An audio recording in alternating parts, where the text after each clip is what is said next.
तो क्लास 10 के NCERT solution में आपका फिर से एक बार स्वागत है। इस वीडियो में हम लोग उदाहरण 3 को हल करेंगे जो कि अध्याय 4 द्विघात समीकरण से है और प्रश्नावली 4.2 के अंतर्गत आता है। तो आइए यहाँ पे वीडियो को शुरू करते हैं। उससे पहले यदि नया है तो चैनल को सब्सक्राइब जरूर करें। साथ में इस तरह का और भी वीडियोस को पाने के लिए आप बेल आइकन को भी दबा लें। तो यहाँ पे उदाहरण 3 में है कि गुणनखंड द्वारा, किसके द्वारा? गुणनखंड के द्वारा समीकरण, यानी ये जो समीकरण है 2x² - 5x + 3 = 0 के मूल ज्ञात कीजिए। अर्थात ये जो समीकरण है इसका हमें मूल ज्ञात करना है।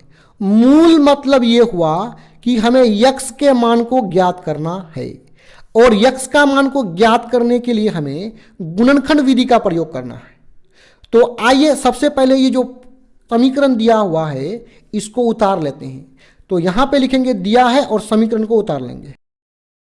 अब समीकरण को उतारने के बाद आइए ये जो समीकरण है इसका हम लोग गुणनखंड ज्ञात कर लेते हैं। तो गुणनखंड कैसे ज्ञात करेंगे उसको यहां पे देखिए। सबसे पहले हम क्या करेंगे, इस समीकरण का जो पहला पद है 2x², इसका जो गुणांक 2 है, 2 को हम लोग अंतिम पद यहां पे जो 3 है उससे गुना कर लेंगे। यानी शुरू वाला पद का गुणांक यानी जो संख्या होगा उसको अंतिम पद वाला संख्या से गुना कर लेंगे। तो गुना किए तो कितना आया? 6 आया। अब हमें ऐसी दो संख्या ढूंढना है जिसे गुना करने पर, क्या करने पर? गुना करने पर ये 6 आ जाए। क्योंकि ये दोनों को गुना किए हैं तो कितना आया? 6 आया है। तो इन दोनों संख्याओं को भी गुना करेंगे तो 6 आ जाना चाहिए। और जोड़ने या घटाने पर ये बीच वाला पद जो है -5 उतना आना चाहिए। यदि हम लोग एक संख्या को -2 ले लेते हैं और दूसरा कितना ले लेते हैं? दूसरा -3 ले लेते हैं, तो यदि दोनों को जोड़ेंगे, क्योंकि क्या दोनों के आगे में साइन क्या है? माइनस है, तो माइनस माइनस जुट करके हो जाएगा -5। अर्थात जोड़ने पर, माइनस वाले चीज को जोड़ने पर कितना हो गया? ये बीच वाला पद आ चुका। अब देखते हैं कि दोनों को गुना करने पर 6 आता कि नहीं आता है।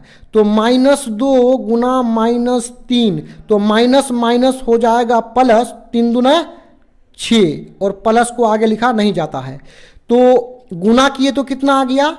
6 आ गया और जोड़े तो कितना आ गया? -5 आ गया। तो अब हम क्या करेंगे, ये जो अगला पद में क्या करेंगे, ये जो अगला पहला पद है उसको हूबहू उतार लेंगे जैसा है वैसा, और बीच वाला पद को ना लिख करके इसका जो दोनों संख्या जो ज्ञात की है इसी को लिखना है। तो पहला क्या है? -2, तो यहाँ -2 लिखेंगे और यहाँ x लगा हुआ तो यहाँ भी x लगा देंगे। और दूसरा संख्या कितना है? -3, तो यहाँ -3 लिखेंगे और यहाँ पे क्या कर देंगे? x लगा देंगे। अर्थात -2x -3x हो जाएगा -5x और दोनों को गुना करेंगे तो 2 तिया कितना हो जाएगा? 6। अर्थात इसके और इसके गुणनफल के बराबर हो जाएगा। अब आइए अंतिम में +3 को लिख लेंगे, बराबर 0 कर लेंगे। अब इसमें दूसरा जो इंपॉर्टेंट चीज है, हमें 2 का पेयर बना करके हमें क्या निकालना पड़ेगा? उभयनिष्ठ निकालना पड़ेगा, यानी कॉमन निकालना पड़ेगा। तो आइए यहां कॉमन निकाल लेते हैं।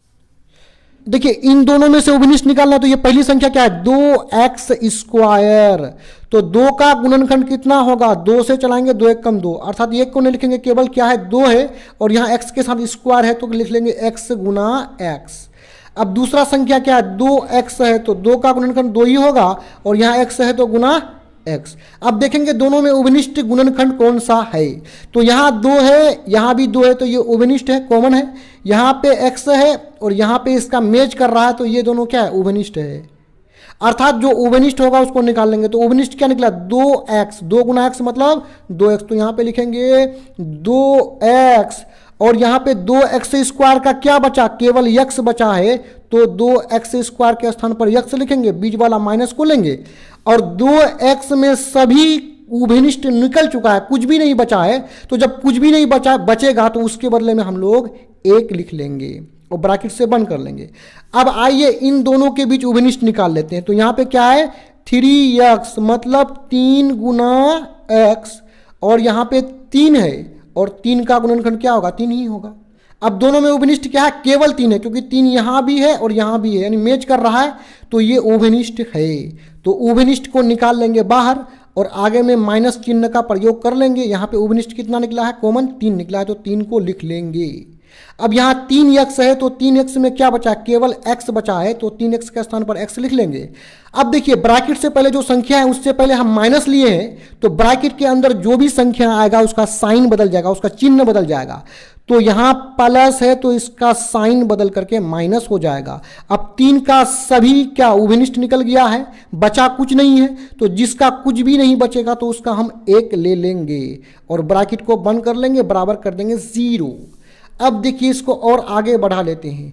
ये ब्रैकेट ये देखिए सेम मिल रहा है, तो दोनों में से एक बार इसको लिख लेंगे और दूसरा ब्रैकेट जो बनाएंगे उसमें यहाँ जो संख्या है उसको लेंगे और यहाँ जो संख्या है उसको ले लेंगे दूसरा ब्रैकेट में, यानी दूसरा ब्रैकेट में यहाँ वाला और यहाँ वाला संख्या को ले लेंगे और पहला ब्रैकेट जो है ये दोनों में से किसी एक को ले लेंगे, बराबर क्या है 0 है। अब आइए इससे x का मान निकाल लेते हैं। एक बार इस ब्रैकेट को बराबर 0 कर लेते हैं, तो यहाँ हो जाएगा जब x माइनस 1 बराबर 0 या करेंगे और x बराबर क्या होगा उसको देखिए, इस पार 0 है, 0 का कोई वैल्यू है नहीं तो यहाँ पे लिखेंगे नहीं, और ये जो है बराबर के इस पक्ष में आएगा तो इसका साइन बदल जाएगा किस में, प्लस में, तो हो जाएगा +1। तो प्लस को आगे में लिखा नहीं करते हैं। अब दूसरा देखिए, जब 2x माइनस 3 बराबर 0 तो या करेंगे और 2x बराबर, यानी 0 इस तरफ है, आप इसको नहीं भी लिख सकते हैं, उसमें कोई दिक्कत नहीं, और -3 जब इस पार आएगा तो इसका माइनस बन जाएगा, क्या बन जाएगा, आगे में प्लस बन जाएगा, फिर से प्लस यहाँ नहीं लिखा जाएगा। और देखिए 2x के साथ गुना के रूप में है और 2 इस तरफ आएगा तो 3 के साथ भाग लग जाएगा। अब आइए दोनों x के मान को यहाँ पे लिख लेते हैं। तो अतः x बराबर पहला मान है 1 और दूसरा मान है 3/2, तो यही x का 2 आंसर हम लोगों का यहाँ पे निकला। तो यहाँ पे वीडियो समाप्त होता है। इस तरह का और भी वीडियोस को देखने के लिए आप हमारे चैनल के प्ले लिस्ट में जाकर के देख सकते हैं। वीडियो देखने के लिए आपका धन्यवाद।